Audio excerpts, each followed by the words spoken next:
Hello everyone and welcome to the third episode of our Let's Learn series for Victoria 3, where we are playing very slowly and deliberately, going over every single mechanic in detail to see how the decisions we make and the actions we take affect our nation and feed through the various systems, mainly of the political system of the country and its economy. Now, we've made it only to the September 1836 in the first two episodes. And just to recap again, for those who maybe have clicked on this episode straight away, what we have done, in fact, we have set ourselves a goal of gaining independence from the Ottoman Empire and uniting the Serbian people.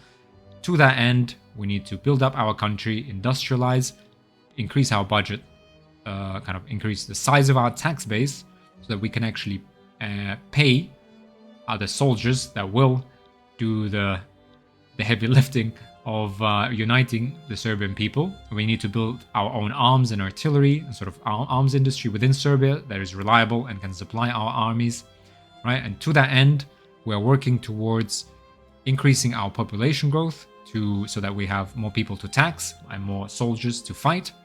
And we're also started to build up our industry. We've built so far logging camps at a construction sector, building a second logging camp shortly. So we had 25,000 laborers unemployed, mostly laborers, which we're hoping to employ as quickly as possible.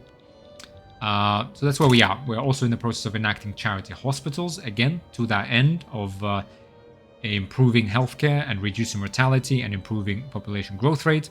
We're researching pharmaceuticals, which will allow us to unlock second level of the health institution and further reduce mortality. And so that is where we are.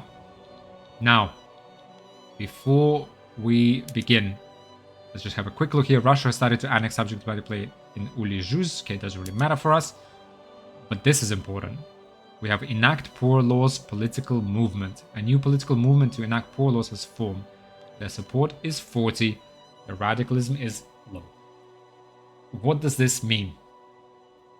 Oh god, I thought we would be able to unpause straight away, but we cannot. So let's go over this. So this is part of the policy. Let's see, what is a political movement? So a political movement champions a particular law, either to enact it, preserve it, or restore it, right? Restore it would be if we previously had it and we just passed another law, but there is a certain part of the population that wants to bring it back. Preserve it would appear if we are, for example, enacting charity hospitals while having private healthcare, and then when people say, no, let's not change to charity hospitals, let's stay with private healthcare. Again, that's not the case here. So the case here is there's a group that wants to enact a law that we do not have, right? So a political movement champions a particular law to enact it. Individual pops, agitators, and interest groups can join political movements which provide it with both support and radicalism, pursuing the change a political movement desires will be easier as you have its support. Failing to pursue the change could lead to movement becoming revolutionary, initiating a revolution. All right, so that's kind of if it gets really bad. But let's have a look. So we have a movement to enact poor laws. Its support is high, and its radicalism is low. This movement is causing 655 individuals to become more radical every month. If the movement succeeds, it will make 82,000 individuals more loyal. Okay, so let's talk about, first of all, supporting interest groups, trade unions, and industrialists. Very interesting. Now, let's have a look for more details here. 328,000 people in our nation. Total number of individuals support this movement. Who are the supporting pops? Who want poor laws? Well, let's first we have a look. What does poor laws actually do? What is it? So it's getting the tramps and hobos off our streets and into the workhouses is well worth the cost. Right? Enables a social security institution. It'll cost 10 bucks to maintain it. That's fine. Poor laws would provide social security level 1 with plus 20% welfare payments. Minus 15% political strength when receiving welfare. Right? So that basically means, I think, as far as I understand it, actually, I haven't figured out welfare payments 100% myself, but I think when the standard of living decreases, or something bad kind of happens, they get some of their standard of living kind of subsidized by the fraction of the normal wage, right, at which pops receive welfare payments from the state. Okay, there it is. Okay, so normal wage is the baseline wage in a country, which many buildings take into account. Government wages and military wages are based on normal wage. It is determined from the average wages paid by industries across incorporated states. Right, so our buildings compete for labor and pay a certain wage, right? That is a normal wage. Now, and that's kind of set, and that's kind of the expected wage, you could say, kind of the normal, the not kind of minimum wage that workers kind of expect in our market, right? And now the fraction of normal wage at which pops receive welfare payments from the state. So it says plus 20% welfare payments. So I guess normal wage at which the fraction of normal wage, yeah, 20%. So effectively, okay, I guess if their wage is what, 20% below normal wage, not 100% sure about this one, guys. I'll have a look. But effectively, what I can tell you is that if we go to buildings, we go to, for example, development, let's say barracks, right? So that will be a simple one. Northern Serbia. We are here. It was a wage of 0.28, right? 259 goes to servicemen, and that is annual wage of 348 times 3.8 thousand that we employ. That's 3,000 soldiers that we have. Now, why is it the wage 3.38? It is because base wage in barracks, okay, is 232. Wage factor for servicemen is 1.5. Sorry, but this is actually base wage. Oh, yeah, and here if we go down here, base wage in barracks is 232 on the other hand, because normal wage in Serbia is 232, right? So for example, and servicemen, simply, this is kind of, this is coded into the game, this 1.5, I don't think that ever changes, but wage factor for servicemen in general, they simply get paid more always. So base wage is 232. So if we had, a shortage of labor in our market and the buildings had to compete for that labor by increasing wages, given they're actually profitable, then this wage would tick up through the market, right? And everyone would get paid a bit more. And I guess if the normal wage is 232, it says poor laws would say that 20% of 232, they would get welfare payments. Not 100% sure that I know how that works, but the reality is we have to face this movement. Now, this movement is supported by peasants. That is 32 of the 40 support that they have. That's why it's high, because peasants want this. Peasants in our market are politically unaligned. Yeah. It's really the peasants that are the issue. So we have, yeah. And this is kind of a political movement. A political movement, effectively someone asking us, normally we pick the laws that we want to enact, right? Since we are kind of playing as the government. Now, a political movement means someone outside of the government, one of these opposition groups, marginal groups, or some of the pops that are even politically aligned can sort of petition the government, say, hey, look, we really want this particular law. So it's kind of a negative if it's a law we do not want. However, where is it actually? Enact poor laws. It's already enacting charity hospital. However, the kind of the positive of it is that once we finish enacting charity hospitals, because you can't enact 2 laws at a time, so it's only one at a time, but once that succeeds and passes through, we will be able to click on poor laws. Because as you recall, for example, when we were trying to enact charity laws, if we click on, for example, police, no, perhaps that's a bad one. Say mercantilism. Say we wanted to enact protectionism. Sorry, this has 45%. Okay, hang on. Let me just pick a law where we have 0%. Oh, come on. Religion? No. Just hang on a second. Legal guardianship. Why is this 45%? Advance 30%. Oh, okay. So this just shows general enactments. Okay, we won't see it, but remember when there was 0% on kind of succession on a law, it said, look, a law can only be enacted if an interest group that endorses it, or is at least, I guess, supports it, is in government, right? Now, poor laws, I don't think anyone in our government wants poor laws for example, right? So if we were kind of in a state of a game where we did want to pass poor laws, we need to get someone like trade unions, demarginalized, get them to be influential, and actually throw them into our government, include them in our government, and that would enable us to enact poor laws. Whereas with a political movement, it can sometimes be that you actually kind of, it's sort of benefit because it just allows you to enact that one particular law out of the blue, right? Without having anyone in government. Simply because the population it is clear from the political situation in the country that the population wants it so. So that is what is happening here. We're going to have to just leave it be for now because we're enacting charity hospitals right now anyway, and it's going to take at least another 37 days. And then we'll roll the dice, and there's a 60% chance we'll enact it, or 36% chance there's some sort of event. So we'll go ahead and just kind of leave it be there for now. Except we will talk about maybe one thing. What is it doing while we are just letting it stew there, right? And perhaps what we can do in the meantime is, okay, if we do click on this, we understand who supports it. It's mostly peasants, 32. There's kind of a bunch of other people. But if we could do something with these peasants, right? Somehow please them and stop them from supporting this could just go away and we don't have to enact it, right? So we have to kind of do something about these peasants. Perhaps we can employ them, right? If we build more buildings, hopefully these peasants, well, actually get employed, they stop being peasants, and they drop support for poor laws. However, we still have 13,000 people unemployed. So in reality, even when we build logging camps, it is most likely that the workers will come from the unemployed laborers rather than peasants. So peasants aren't really going anywhere, sadly.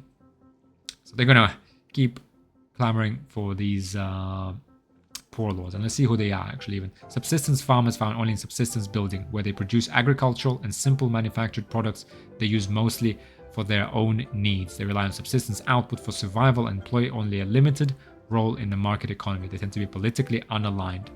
That's just for background. As a reminder, they mostly support rural folk and Orthodox Church. They have 66,000 political strength. Not a lot, but they do want this movement now. The other characteristic of a political movement is radicalism, right? And it says radicalism is low, and radicalism of a political movement is based on its number of radicals among its supporting pops. The clout of supporting interest groups whose approval is angry or worse, as well as the popularity and character traits of any supporting agitators. A highly radical movement is less interested in solving issues via mundane politics and will be able to start a revolution. So fortunately, there are not a lot of radicals supporting, not a lot of radicals among the pops supporting poor laws, right? In fact, we can see here, there's 2,000 radicals among all the people supporting this, over 328,000 people, right? So almost half of our population supports this, but there's 2,000 radicals among the laborers. Click on the laborers, we see radicals are mostly, of course, in the unemployed, right? And there's 3.6 thousand radicals here. Now, if we look at radicals up top here, it says the number of radicals changed by plus 5,000 since the start of this year, since the start of the game. The most impactful factors are 5.6 thousand from having standard of living below expected minimum, and 152 from decreases in standard of living. So some pops maybe lost their jobs, they had to switch jobs. It's probably temporary, to be honest. But the most impactful is that we have pops that are living below what they expect their standard of living to be. And these are, of course, the unemployed. The unemployed have a standard of living of 1. They are starving. No wonder they're pretty angry. But the way the game determines this is their current standard of living is 1. Their minimum expected is 5. And as I talked in the first episode, it is a base minimum standard for all pops. This can grow with literacy. For example, it is 5 base for lower strata. It is 10 base for middle strata. But if we did just go for a second to our population, for example, for detailed list, and we looked at, for example, clergymen, right? It will say something like the minimum expected, it should actually be 10, which is base for middle strata is 10 for the clergy. But from literacy, they get plus 1. And literacy, well, actually, they're multiplied by 0.25 of subsistence building. So that's kind of different. Hang on. Wheat farms. So these guys, their minimum expected is 14. Which from literacy get 4. Why is it 4? Well, it's because 81%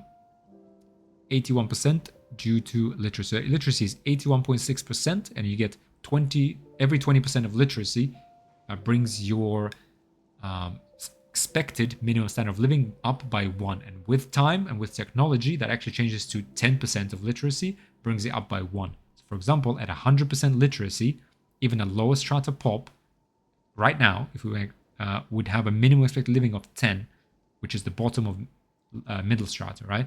And by the end of the game, 100% educated laborers would have a minimum of, 15, that I'm guessing. But we'll see how that evolves over time. Now, these laborers, coming back to them, that have radicals, they obviously, they want to be at least 5, just not to be extremely angry. We are working on that, because the only way we can solve this, right, we're already having low taxes, so that maybe help them, but to be honest, not so much, because they need a wage to sustain themselves. It kind of probably helped mostly other ones who are actually employed, put money in their pockets. But we need to build buildings, and that is why I decided to build logging camps as opposed to, for example, tools, which was a viable option, because logging camps get built quicker, and they will employ an extra 4,000 laborers soon. Right, so we do have radicals in this political movement. Now, let's just understand quickly, again, why is it a problem, and why is it a problem to wait? Now, we are forced to wait, again, because we're enacting charity hospitals. You can only enact one law at a time. So why can't we just forget these guys? Because this movement is causing 655 radicals every month. So what do radicals and loyalists, conversely, actually do? Now, radicals represent pops that, for example, are below their standard of living, or have lost their job recently, or they decrease their standard of living. They become angry. If they were neutral, they become angry. If they were loyalist and they lost their job and their standard of living decreased, they would just go back to neutral, right? Also, people just die, right? The population grows, but obviously there is mortality and birth rate.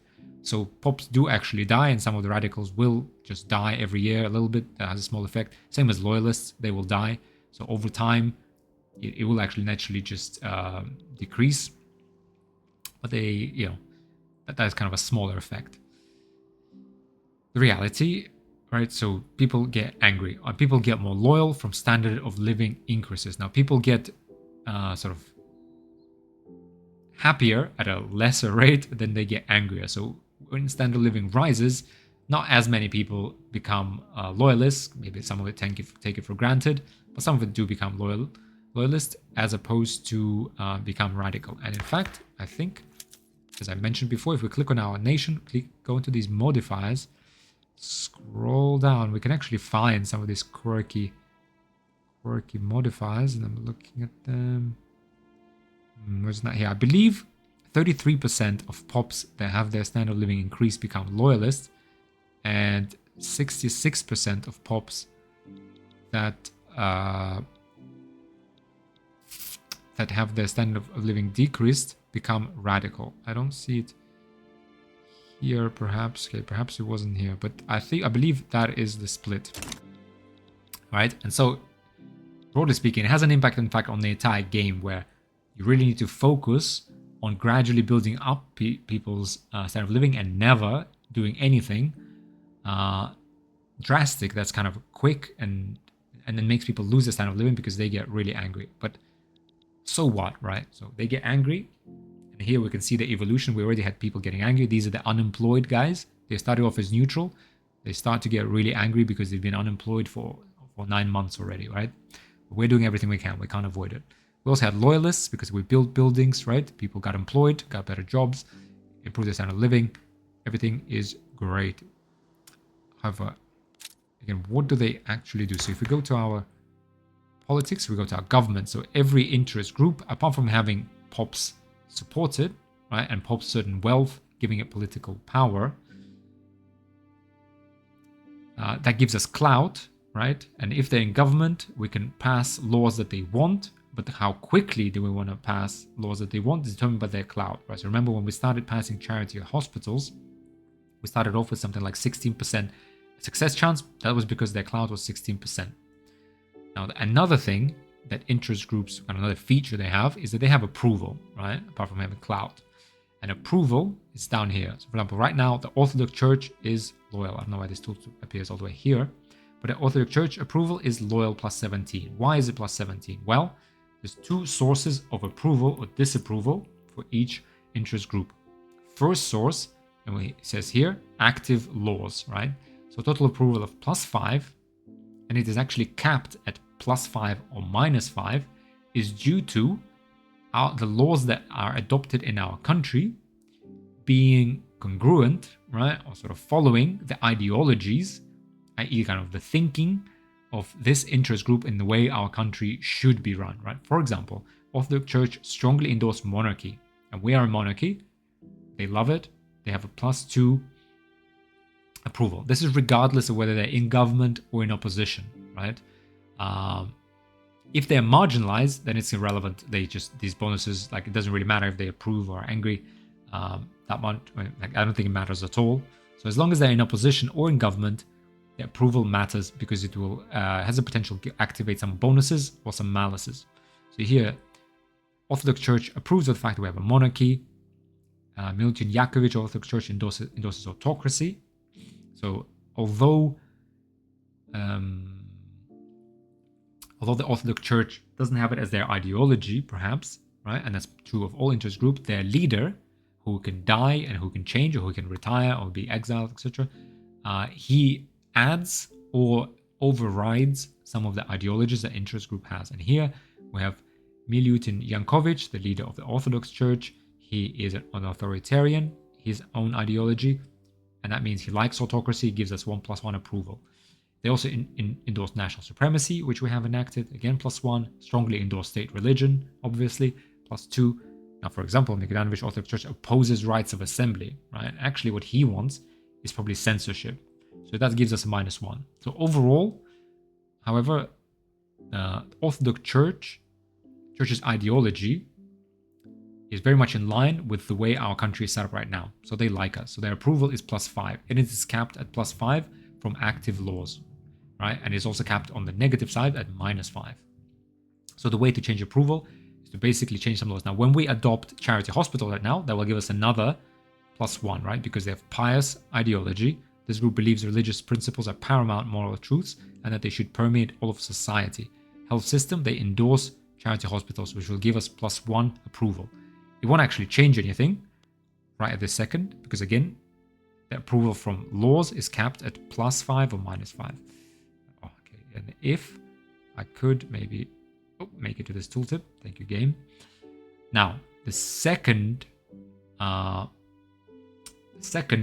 source of approval or disapproval comes from law changes, and it is temporary, so it works. So while the Orthodox Church endorses this change, which is that we are enacting charity hospitals, it gets us +10, right?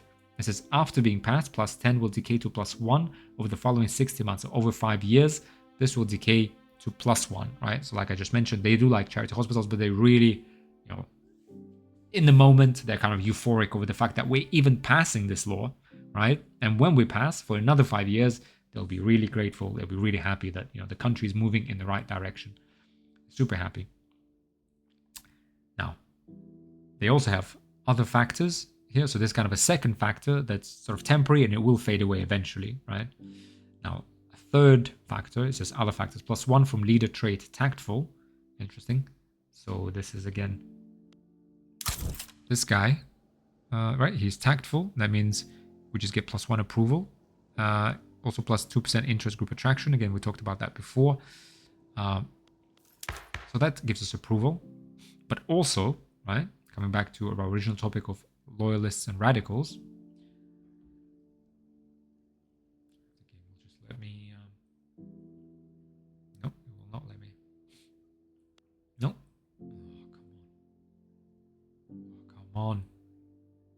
Oh, there we are. We also get 5% of political strength in the interest group is a loyalist, and that gives us +1. So the effect that loyalists and radicals have on interest groups is that when they Right, I remember we talked about all pops support an interest group of some kind, unless they're politically unaligned. But okay, let's say once we get, get the peasants out of our country and into kind of laborers, they'll probably align with some interest group, right? Now, a pop supporting an interest group plus its wealth determines the political power that is associated with that interest group, and that determines its clout, right? And that determines the success chance of laws that will pass and the legitimacy of the government as well. But whether these pops are loyalist or radicals will amplify, and I guess, this approval or disapproval, right? And whether the interest group approves or disapproves activates these sort of traits, interest group traits. For example, right now, the Orthodox Church really happy with us, really happy because our country is aligned with their view of the way the country should be run, i.e. the laws it wants are all adopted. We're also adopting another law that they like, so they love us. And 5% of political strength and interest group is loyalist, which means those pops' standard of living has recently increased. So they're kind of happy about life and they're really supporting their interest group. That gives us two bonuses, right? So we have divine right activated here. So we believe that there is an order to our lives. Society can reflect that order better or worse. As long as the rulers are virtuous and their decrees just, we can ensure that people know why. So the Orthodox Church is working double time to promote kind of the philosophy of divine right, which gives us plus 10% authority. Quite nice, although it's kind of wasted right now. We don't really need it, right? And you can see Orthodox Church is not marginalized. That means traits are actually activated. And approval is at least 3 we need to activate this first bonus. Now, second bonus, which is typically better and is harder to activate, obviously, is be fruitful and multiply. And his asceticism is fine for the few who dedicate their life to spiritual pursuits. But in the common people, the most important values to instill are those of building a family and caring for children. And that gives us plus 2% birth rate.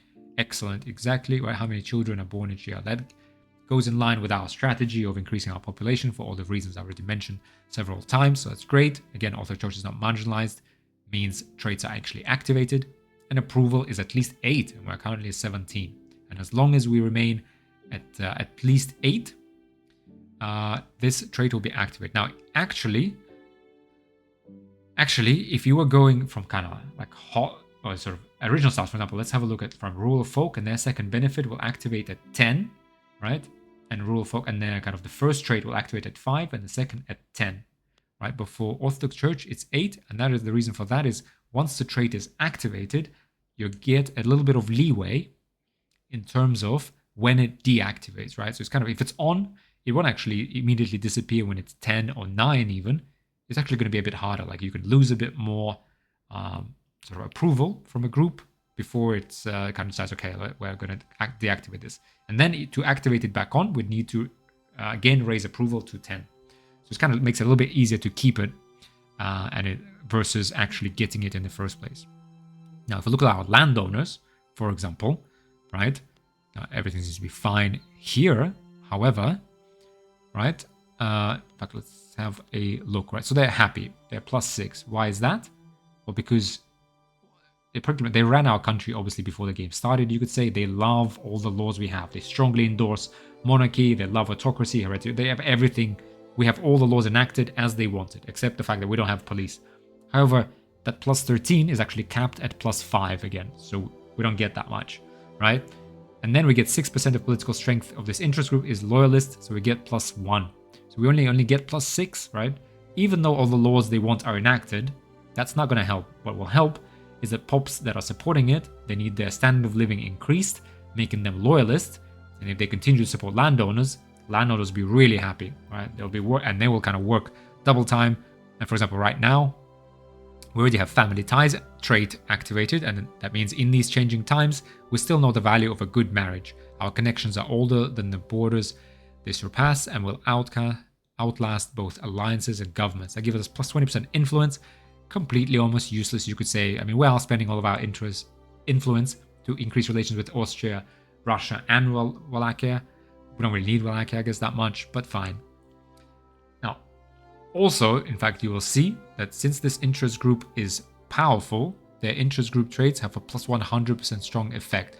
And whether you're powerful or influential or marginalized, that is depending on your clout, right? That's another reason to improve clout. I already mentioned that determines the success chance of the laws.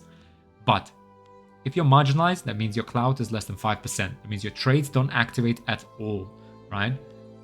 We can just forget about these groups. They're irrelevant. Now, if your clout is between 5 and 20%, that means you're influential, right? Whether you're in opposition or in government. So that doesn't really matter, right? For example, Orthodox Church is influential, right? Interest group is influential. That means they just activate the bonuses. They're activatable if you're not marginalized. But if you're influential, they just give whatever benefit they give, right? For example, whatever rural folk would give us 10% agriculture throughput. This gives us plus 10% authority. Now, if the clout grows to above 20%, the interest group becomes powerful. And here they give us plus 10% influence, whereas they would actually normally give us plus 10. For example, what would be very nice for us if, and another reason I started bolstering the Orthodox Church a little earlier, without kind of telling you guys, but if the Orthodox Church reaches 20% clout, then they would give us plus 4% birth rate because they would become a powerful group, right? And that would be great for us. Again, more labor for all the reasons I already mentioned several times. So this is kind of went a little bit on a tangent about interest groups in general, approval, all right, and clout, and where they're marginalized and where they are. That is all important.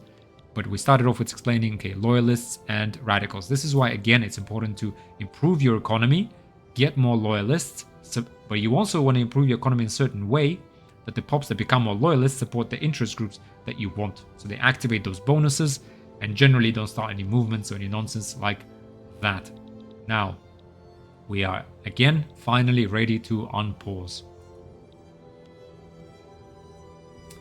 We're ready to unpause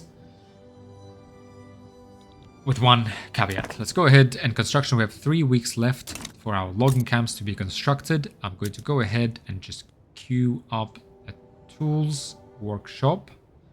Or let's just think about this. What do we build after our logging camps, right? We build 2 logging camps and we have a construction sector. It will reduce the price of wood, which is good. It will decrease the kind of the deficit we get from financing the construction sector because wood is a little bit expensive right now, right? But we will employ another 4,000 people. Now, we could build another logging camp. And again, it's quick to build. 200 construction. It will take us sort of 18 weeks to build it. We still have, after we employ that 4,000 or 5,000 unemployed, probably 4,000, we'll still have another 9,000. So we still need about 2 buildings to employ all of the unemployed laborers.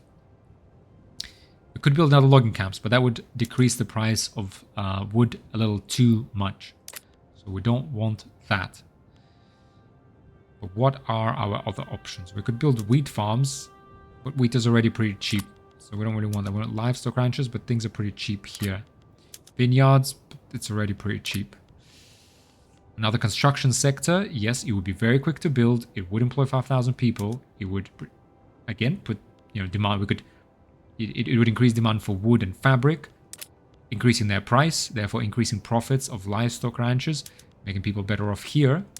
However, and that's maybe a good thing, we could then build, 2 more log camps to provide the wood for the construction sector and reduce the price kind of, again, to sort of more of base level. However, if we build another construction sector, we would have to pay, let's say, 2.75 thousand from our budget, which we really can't afford. And even if we reduce the price of wood, okay, we'd still pay like 2 grand. So, and we would build the future buildings even faster, but we just cannot afford. We're already in deficit. So building another construction sector is not a good idea. It's not a good idea because if we did build up a surplus, we could build buildings quickly, but then stop building, right? You could say, okay, and then we save up a bit of money. That's actually a bad strategy. Again, because of the fact that if we were to stop building, we would reduce demand for these products now, right? We could take that demand out of the economy. That would reduce profitability of things like logging camps. It could potentially cause them to fire people. And when you fire people, their standard of living gets reduced, and 66% of those people become radicals, right?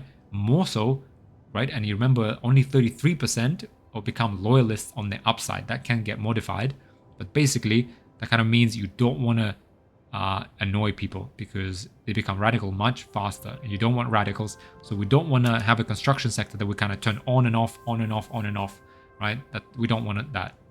We want to keep the economy kind of steady. It's better to go slow and steady. And the second reason why we don't want to build a construction sector and then turn it off later is because when you turn off the construction sector, yes, you don't pay for the construction goods with all the associated effects I just described, but you will always pay wages, right? So you will always have 5,000 people employed here being idle, but you will always pay wages out of your treasury. So even if this went to zero, if we weren't constructing anything and we weren't buying wood and fabric with government funds, we would be paying wages to this workforce. If we doubled the size of this, we would pay 0.6 thousand to this construction sector when it does nothing for us, right? Doesn't provide any demand. I mean, again, these people get a wage, so that's good, I guess, which we then tax ourselves, but ultimately it's a net negative. So we had to be, I think it's one of the most common mistakes, definitely a mistake I made pretty often when I started playing, is that, you want to build stuff, you build a lot of construction sectors, but you have to be very conservative, right, with the construction sector. So, construction sector is not a good idea. So what do we want to build? We could start building barracks, employ soldiers, but it's too early, and that's not enough to fight the Ottomans anyway. And again, every barracks we build would put strain on our government finances. So we need to build something that will employ our people. And I guess the only thing we have left to build that will be productive, we can have a look what our options are. Right now, steel, it would be negative 2.85 thousand predicted earnings, right? Probably because we'd need to import coal and we don't have any iron, so we'd have to import iron ourselves, right? And we could build arms industries. That would actually be profitable because we're connected to the Ottoman market. We'd sell it there. We'd sell a tiny bit to our own armed forces, but that's profitable. Artillery foundry would not be even profitable. Food industries could be profitable. Now, we certainly don't want any in our market, but we could export it to the Ottoman Empire. Furniture manufacturers, barely profitable. Glassworks, unprofitable. Paper mills could actually be fairly profitable. Textile mills could be profitable. Tooling workshops could be very profitable. So this is a good option, right? And it would actually, goods consumption wood. So it would consume some wood, provide us our market potentially with some tools, which is kind of I'll just go ahead and tell you, it's basic industrial good that's probably used everywhere. And we could export some to the Ottoman market. So the tool workshops is a good option, as are arms industries, but this is a little, I guess we can't really use this ourselves. So I would prefer, given they both take 600 constructions, so they will take almost a year to build, I would prefer tooling workshops, really. That will be 460,000 in predicted earnings. So this is an option. That would take, almost a year to build, though. And it would employ 4,500 laborers, another 500 shopkeepers, give us some demand for wood used to infrastructure, etc. However, another option we have is in resources here. We could build an iron mine. Let's have a look. Predicted earnings here are 23, so 230, I guess, thousand. So not quite so much. You can even see actually why here, right? Because we'd pay for 5 tools, which are super expensive, right? Because it uses 5 tools, but would produce 20 iron. So the question is, do we build iron mines first, or do we build tools workshop first? Because if we build tool workshops, we reduce the price of tools, we make our minings more profitable, right? But they are profitable initially, so that's okay. And right now we're focused on getting our unemployed into the workforce as quickly as possible. And mines, being a resource building, only need 400 construction, right? So they would be built in sort of 40 weeks, let's say, a little bit less, as opposed to 60 weeks for tools. So I would go ahead and add this to our construction queue, right? And I just want to keep it going. And the reason you always want to building something slowly and steadily, again, as I just said, because even if we build nothing, first of all, it produces these crashes in the economy where you suddenly take out a fair chunk of demand from your local economy. And 2 is because you're going to have to pay wages anyway to these construction workers. They're just going to sit there and do nothing for you. So it's always good to be slow in the construction, but have a consistent queue of things being constructed. Now, finally, let's go ahead and unpause and just keep an eye on what is going on in our country, right? Let's have a quick look top left while we have the sort of breather. So GDP is going up. That is because we build logging camps and construction camps. We have people, and those buildings are profitable, crucially. So that means GDP is going up. GDP per capita is now up almost by 30%, actually, already from 0.32 to 0.4. Still 170 worldwide, but we're only 9 months into the game. Literacy has ticked up a tiny bit. Okay, we'll talk about literacy in a bit. Standard of living has gone up, to be honest, probably mostly because we reduced taxes to very low and therefore reduced poll tax and put more money in people's pockets. We went from 0.7, just collecting arbitrarily from each one. And you remember the wages for these guys are like 2.5, right? We collected 0.7 and now we're collecting 0.4. So that's probably the biggest reason. But we also built some buildings. We put the unemployed into work. So lower strata standard of living on average has improved. And standard of living of our other stratas has also improved a little bit. Definitely prosperous for upper strata, middling for middle strata. And that means the average was pulled up to 7.5. Still number 205 worldwide. So woefully behind. Population has finally turned positive. Right? Again, probably because we reduced taxes, improved standard of living, but also because we have put some of the unemployed into employment. So we stopped those people from starving. Radicals, right? We have 5.6 thousand radicals. Interesting. This is number of radicals changed by plus 6,000, right? Interesting. It has, so right now we have 4,000. Okay, but it changed plus 6,000, but some of those people have probably had their standard of living increased. In fact, that's probably the ones that got employed. So they went back to being neutral, right? But as of now, we have 4,000 laborers. We can actually go ahead and pause for a second. We have built logging camps, right? So let's just trace this through. Building. Let's go again. Sorry, not building. Sorry, let's go on our state. Buildings in our state. We have second tier of logging camps. It has started to employ. We're going to have a look here. Latest employee changes plus 900 laborers that were previously unemployed. So unemployed people are getting into the workforce. And look, straight away, first week, right? Number of radicals has dropped. Why has it dropped? Because we go to our population, we go to a detailed list, we look at our laborers, we now have 50,000 unemployed, and these are the ones that are radical. They're 3,500 radicals come from unemployed laborers. So as soon as we employ them, we get rid of them. The radicalism of enacting poor laws hasn't changed, but it wasn't that high to begin with, mostly because the people actually supported most of these peasants.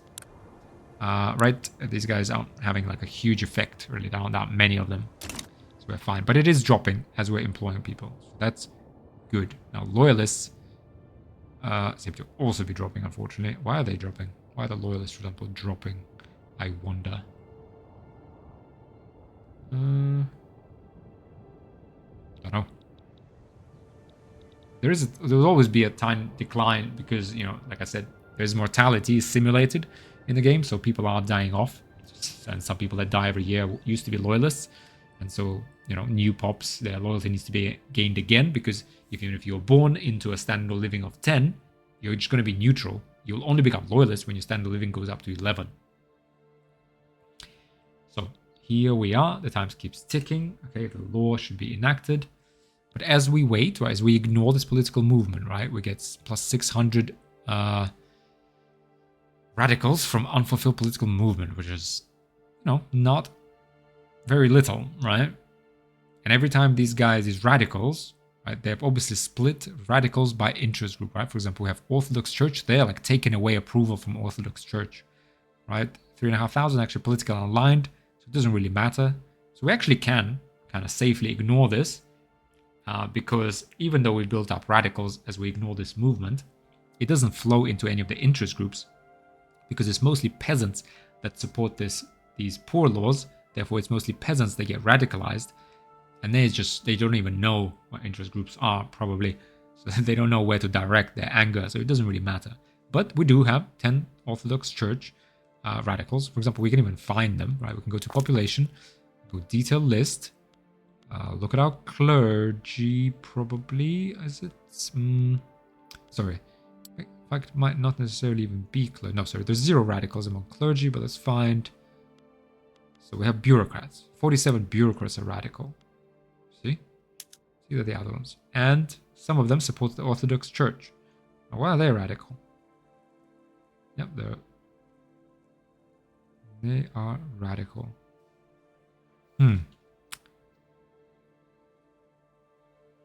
Interesting, yeah. So they're the ones that are flowing into Orthodox Church and, having an effect on our approval. I mean, also you can't see it because net is still, we're winning. And so the approval is still positive, so that doesn't really matter. But still. But it's good that we're bolstering. We really want to get this to 20%. There we are. Hang on. Let's pause so you remember. So the window has disappeared. But what has happened is we hit a checkpoint as we did every 50 days. And we hit the 60% success chance. And we were in phase 3. So we couldn't progress to any further stage. We just enacted charity hospitals. So we now have charity hospitals. Charitable organizations, often religious ones, provide some help to anyone who's sick or dying to the degree they're able, right? Now let's just have a think. So we're in October. October, that's 10 months. So that's about like 350 days into the year. Well, sorry, 300 days into the year, right? And if you recall, our checkpoint is every 50 days. So when we started enacting charity hospitals, we had 16% success chance because the interest group, Orthodox Church, had 16% clout and was in government, so that enabled us to pass this law. Initial success chance was 16%. No one was against it, importantly, because that would reduce it, but it was 16%. And we could have every 50 days with a 16% success chance progress to the new phase, and we need to do that once, twice, 3 times. So as I mentioned, we needed at least 150 days to pass this law. Whereas in reality, it ended up with 300. Why? Because initially it was only 16% of success, and there was a big chance of advance or debate, right? And we got those events. Fortunately, they were positive events, and whenever those events happened, we chose to increase the success chance. And then every 50 days, the chance progressively grew larger. The success chance was 60%, right, as we've seen, and we actually happened to hit that chance and progresses. Because in reality, we could have now not have this enacted, but instead had like a further increase, or even just like no definitive outcome, and we had to wait another 50 days for another checkpoint. But we passed it, right? So that's good. So this has enabled health system institution. Charity hospitals providing a health system with plus 10% Orthodox Church political strength. Excellent, because now more people will flock to the Orthodox Church, and once we get to 20% clout, that will make them powerful. That will double their traits. Will give us 4% birth rate. Also give us 20% authority, which is irrelevant, but it will give us more birth rate, right? So this will help us. Half a point of standard of living to all lower strata just added off the bat. Excellent. That means they're all feeling better off. Means they're going to have, lower mortality and higher, just from standard of living, and and lower birth rate. The differential will be larger, and so population growth rate will increase. Population effects, okay, it doesn't really matter right now, but we'll have minus 3% mortality, which is like 0.3. So mortality is just, baseline mortality is decline. So at each point of standard of living, it is just flat, lower by 0.3. Excellent. We press OK. Excellent, right? So you will recall, in fact, we can just cover politics. So now when we go to institutions, right, we can see we have one institution. It is costing us 10 bureaucracy to maintain it. Again, it's perfectly fine. And again, we retain our full benefit because we now have your total usage is 46. Though interestingly, right? Because it used to be 36, now it's an extra minus 10, but we're still producing 53, so we're still 100% or more in excess. So we're 46 or above. It means we keep the 10% state construction efficiency, which is actually a nice bonus for us, given we have 10 base construction and 2 we got from the construction sector, and we won't be able to build any more construction sectors for a while. So this 10% actually, makes it's 10% of 1.2, 12, so 1.2, so almost like a half a construction sector from this benefit. So we actually do want to keep it. We do want to try and keep it. Now, we do want to keep it. But this is the institution, and these are current effects. Now, you will recall that our research is currently concentrated on pharmaceuticals. Now, it will be another 6 years before we unlock it, but when we do, we will be able to move this institution to level 2. That will cost us another 10 bureaucracy, by the way, so we're going to have to think about that. But it will double all of these effects. You see, in fact, it even says here, it will have 20% impact on political strength. Political strength of Orthodox Church. Sorry, I actually misread that. That's not attraction. Sorry, that's not 10% attraction. It's just political strength. Well, yeah. Sorry, so it's not that it will attract more people to Orthodox Church, but it's just the people that are in Orthodox Church, their political strength is increased by, right now, 10%, and it will be 20, which will also have an effect on their cloud. So the effect is still the same, but I kind of misread it, sorry. But, yeah, we'll have +1 standard of living for all lower strata, again. Everything I said to do with population growth will take effect even more, and also they are going to become happier. They actually, quite a few of them will turn loyalist now, right? And we'll have a look at that in top left. We'll have -6% mortality as well. So excellent. So before we unpause, let's just have a think. Is there any other law we want to pass? Is there any other law we can pass? We can pass internal security. That would be National Guard. What does that actually do for us, for example? Enables the Home Affairs Institution. Okay, another institution. Additional bureaucracy cost, which we don't necessarily want to afford right now. We're going to need to build a building, a government administration center, to get more bureaucracy. So we don't necessarily want to waste away our bureaucracy because we want to keep that 10% construction bonus from excess bureaucracy. But what will it let us do? It will give us 12 battalions can be mobilized. Okay, that's good. That goes in line with our aim of strengthening our military. Okay, we'll talk about what's mobilization and what's standing army. It would also give us -5% political movement radicalism. Right, we already have a political movement. Give us -10% revolution progress speed if we did have a revolution, and +0.5% conscription rate. So we would get the conscript mobilized faster should the need arise, but would not really need that right now. So I would leave that alone. I don't want to spend 10 bureaucracy on that. In terms of police, we could actually enact local police or dedicated police. We have a lot of support, right? Landowners really want both. Now let's have a look quickly at our government. Landowners, they are, I think it's probably paternalistic that they would say policing.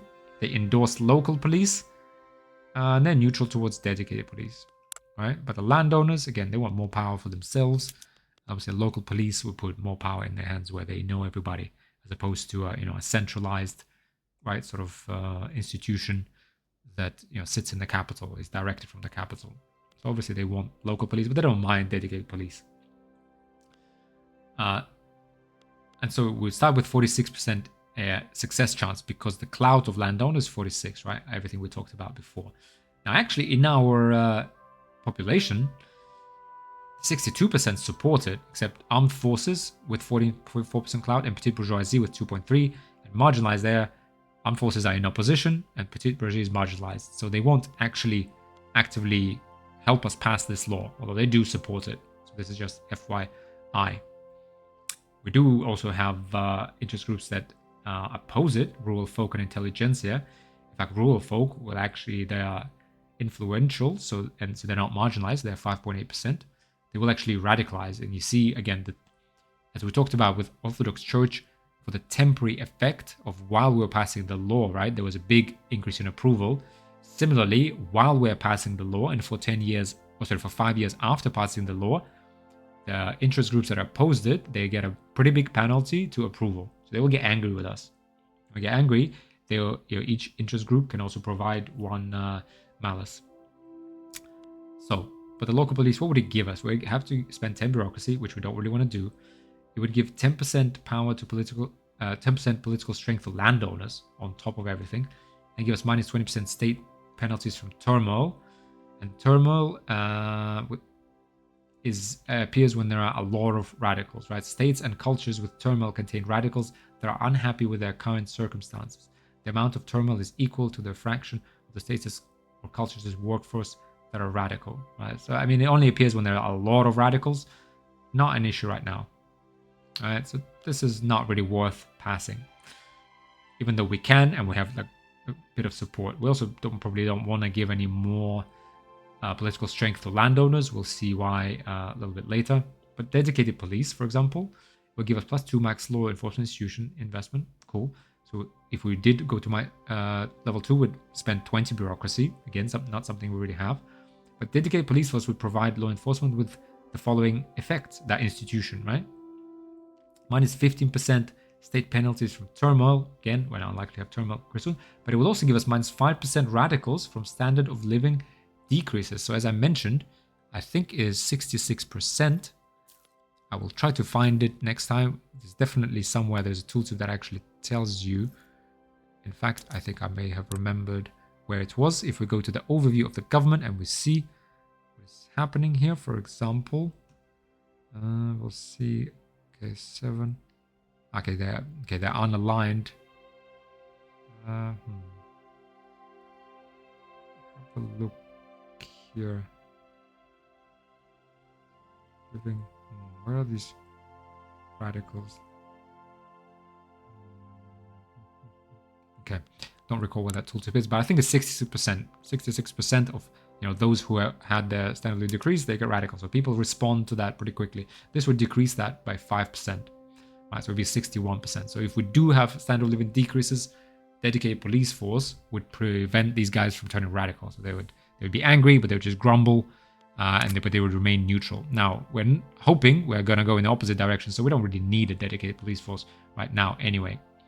Now, another reason you could pass a law is to improve approval, as we already talked about, right, from active laws for the interest group. But that's capped at plus or minus 5. We're already utilizing that, so we don't really need laws for approval in current setup. Now, okay, rights of assembly. Again, let's talk about that separately, but we have the welfare poor laws, right? So we do have a political movement that keeps radicalizing our population because they demand it. So we have two options. We ignore these guys. Why can we ignore them? Because yes, they're radicalizing population. They're radicalizing peasants. Peasants are politically unaligned and therefore not actually having any effect on activating or deactivating traits of our interest groups. So that's kind of fine. Now, if we have a lot of radicals here, we will get turmoil. And turmoil puts all sorts of negative effects on our state in terms of kind of economy. Now, it's going to be a while before that happens. 600 per week. I mean, a while, but not too long, right? So we can ignore it for a while, but not ignore it completely, but instead do something with these peasants, right? These guys we need to tackle. We need to get... And the way to tackle is to keep building buildings and hopefully the unemployed laborers. So we have another 2 buildings that we can build. Right? So, for example, we're building iron mines. That's going to take... How long is that going to take? 25 weeks. Right? So, iron mines, that would actually... We can even... let's see. Maybe we even build like 2 levels of iron mines. That would take all of our unemployed pops. And whatever we build after that, we'll probably employ peasants. And that would get rid of them. And therefore, get rid of this movement. Right? Yeah, that is possible. So that was one way to get rid of this movement. Just ignore them. Yes, stomach the radicals. Right? We could pass, for example, right now... no, actually, if we pass dedicated police, it would not reduce the number of radicals from movements because it only reduces the number of radicals from standard of living decreases, right? So to be honest, and that actually reminds me of one other thing I wanted to talk about. All right, so this poor laws, we can either ignore it, get the radicals built up, hopefully employ, wait, and during that time, build up the economy, start employing these peasants in other buildings, therefore giving them other professions, therefore drawing them away from this movement and to different political groups and just generally making them happier and therefore stop them from demanding poor laws, right? That's one strategy. Another strategy is just to pass poor laws, right? And that would actually make them happy. You create a lot of loyalists all over the place. Well, in fact, you would create a lot of loyalists among peasants, which are which are unaligned, so it actually wouldn't change anything. But as we start to employ them in other industries, I think they would maintain their loyalist status and support other interest groups. I think so. That's kind of a positive. Now, another thing I forgot to talk about is if we go to our journal. So for any nation, actually, there's some decisions, but also a journal. And in that journal, there's some sort of kind of entries that flavor things for different countries. Now, in Serbia, we do actually have one, and that is religion, autocracy, and nationality, which is a sort of slogan that I think the Russian Tsar actually adopted after as a counter-revolution. He just said, look, there's not going to be any liberalism in Russia, and he developed his own personal philosophy, which is called, I think, religion, autocracy, nationality. And in order to complete it, we need the following must be true for 30 years. We need to be a monarchy or theocracy, we need to have state religion, we need to have autocracy, and we need to not have any civil wars, right? If completed, we get the event official nationality. I haven't actually seen what that does, but I would suggest just for roleplay purposes and generally, let's go ahead and keep it for 30 years. So until 1866, we're going to be a monarchy. Let's go ahead and keep it. I'll keep it here just to keep it as a reminder that we are working on this event to see what actually happens, hopefully provide some benefits in the end.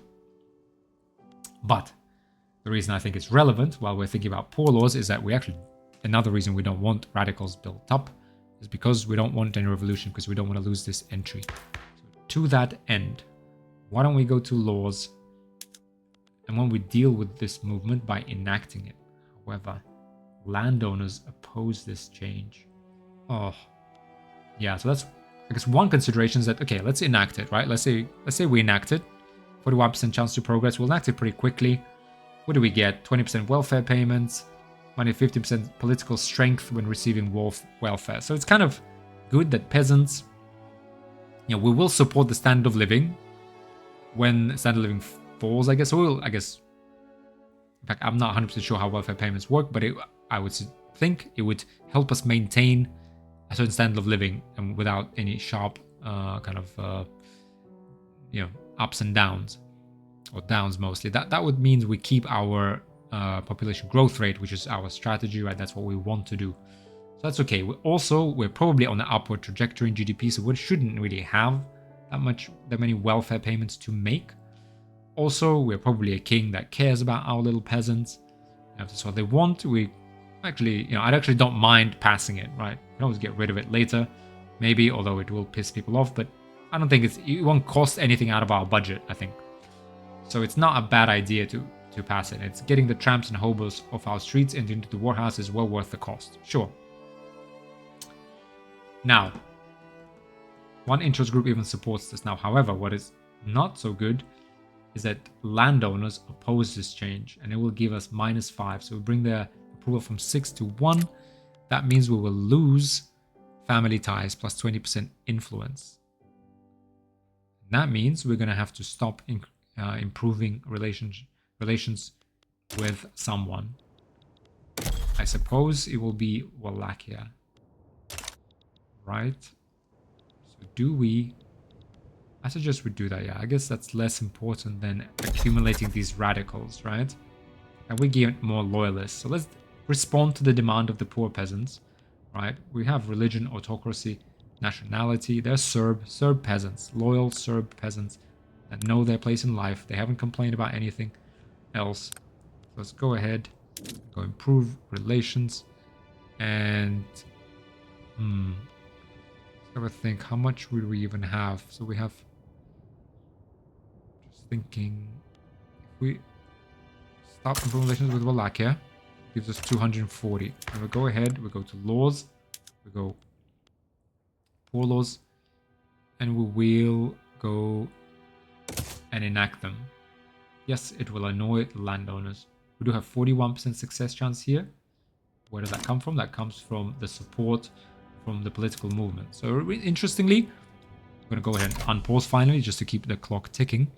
But interestingly, even though we talked about how, we have 250, well, for example, these 259,000 peasants that support this movement have a total political strength of only 66,000, right? As opposed to 14,000 aristocrats that hold 300,000, right?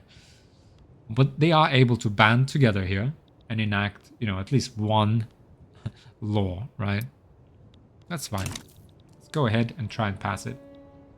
See? So now again, landowners' family ties deactivated. It's okay. We don't really need the influence. And you see, if we didn't stop improving relations with Wallachia, we would have gone from 90 to a negative, right? And that would have just dropped one of the improved relations. But we want to continue to improve relations with Austria and Russia, I think. Especially Austria, given they're poor. So we can keep that. Yep, and because we cancelled that, we lost a 20% bonus. That didn't really change anything, other than it did change the kind of excess, but we get plus 4% infamy decay, which we don't need, given we haven't done anything infamous. So overall, a win for us, I think. Let's go ahead and speed 2 finally. And in fact, in fact, we've come up on the hour, guys. I can't believe it. Spent this long actually talking, but hopefully you guys are learning something. Okay, let's go. Let's keep this running for at least just a little bit. So we actually let's just observe our society as it develops. Exiled from Ottoman Empire stuff. Okay, that must have been an agitator, historical character. The intelligentsia agitator. But let's go ahead and please get to 1st of January. But GDP is rising, literacy is rising a little bit, standard of living is rising, population is growing, radicals are hopefully going to decline. They declined further, as you saw, right? So, in fact, what we could observe, let's go to speed 2. So level 2 logging camps were built, fully employed. Price of wood has come just 10% above, 9% above base price, building up their cash reserves. Yeah, so trade centers still profitable. All is well. So let's go ahead and okay, I'll pause on 1st December. Christmas is coming, but we'll make a pause here. And I apologize, guys. I know it took a while to explain things and didn't unpause much in this episode. It will improve, I promise, in future episodes.